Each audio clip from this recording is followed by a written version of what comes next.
Maysoor. O Allah, benefit me with what you taught me, and teach me what will benefit me, and provide me with beneficial knowledge. Ameen. Assalamu alaikum wa rahmatullahi wa barakatuh, and welcome to the first in a series of Arabic tutorials brought to you by Maysoor in conjunction with Al-Medina students. These videos have been inspired by the Medina book series, and they're really for those students who have basic Arabic reading and writing skills. I'll be referring back to the grammar rules that can be found in Medina book 1, so let's begin. The first question you should ask yourself is, what should I know by the end of this lesson? The first thing you should know by the end of this lesson is, number 1, the two different types of sentences in Arabic. Number 2, the definition of a noun in Arabic. And number 3, the difference between a definite and indefinite noun. In Arabic, there are two types of sentences. Number 1, a nominal sentence, pronounced jumlatun ismiyatun. And number 2, a verbal sentence, pronounced jumlatun fi'liyatun. A nominal sentence is simply a sentence that begins with a noun.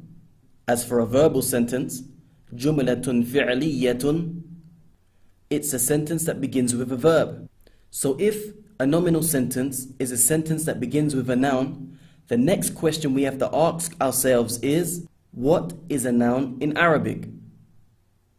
A noun in Arabic can be the name of a person. For example, Muhammad, Zaid, Maryam. It could be the name of a place. For example, London, America,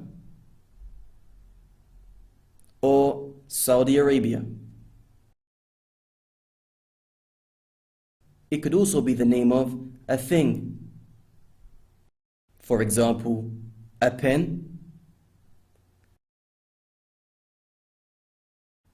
a book,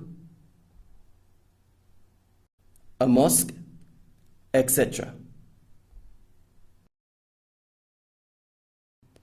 It's important to note that Arab grammarians consider pronouns.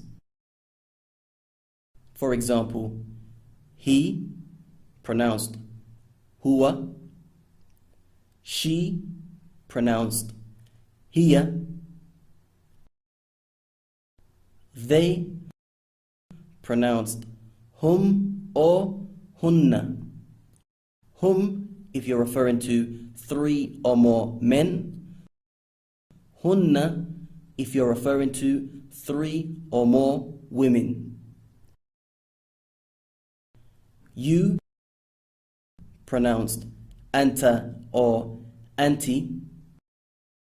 Anta is for singular masculine. Anti is for singular feminine. We, pronounced nahnu, and I, pronounced ana, as nouns. In Arabic, we also have a pronoun if we want to refer to two people specifically, be it 2 men or 2 women, or 1 man and 1 woman, and it's referred to as huma. Arab grammarians also consider adjectives such as big, far, ugly, pretty, and beautiful as nouns.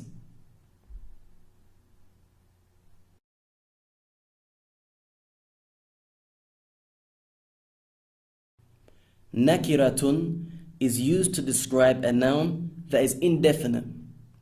For example, if we wanted to say a house, it is pronounced Baytun. If we wanted to say a pen, it is pronounced Qalamun. If we wanted to say a book, it is pronounced Kitabun.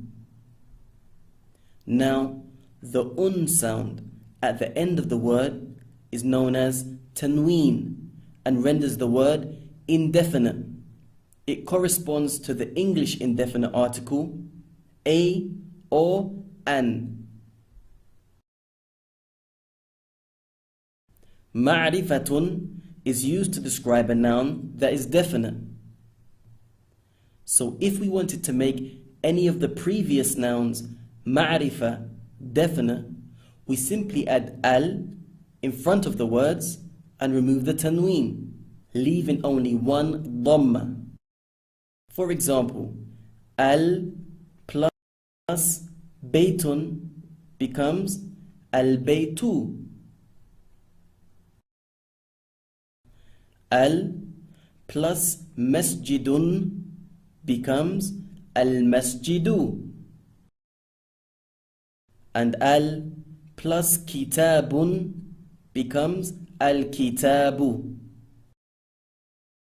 You can see that once al entered upon a noun that was indefinite, nakira, with tanween, the noun then became ma'rifa, definite, and the tanween has been dropped, leaving only one dhamma.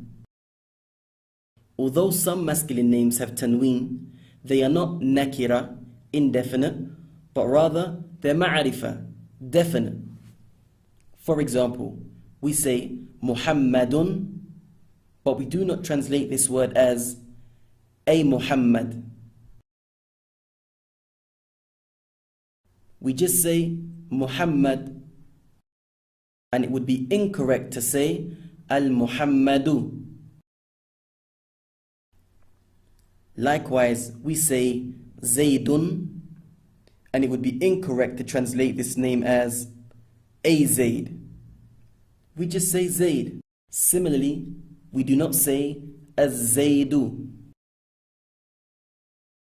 And finally, we say Bilalun, but we do not translate this word as a Bilal. We just say Bilal, and it would be incorrect to say Al-Bilalu. So we don't say the Muhammad, and we don't say the Zayd, and we don't say the Bilal. In summary, in today's lesson, we've covered the different types of sentences in Arabic. We also looked at the definition of a noun in Arabic. And finally, we discussed the difference between a definite and indefinite noun. I hope you enjoyed and, more importantly, benefited from today's lesson, and I ask Allah Ta'ala that He accepts this small effort from me and from you. Wa jazakumullahu khaira. Assalamu alaikum wa rahmatullahi wa barakatuh.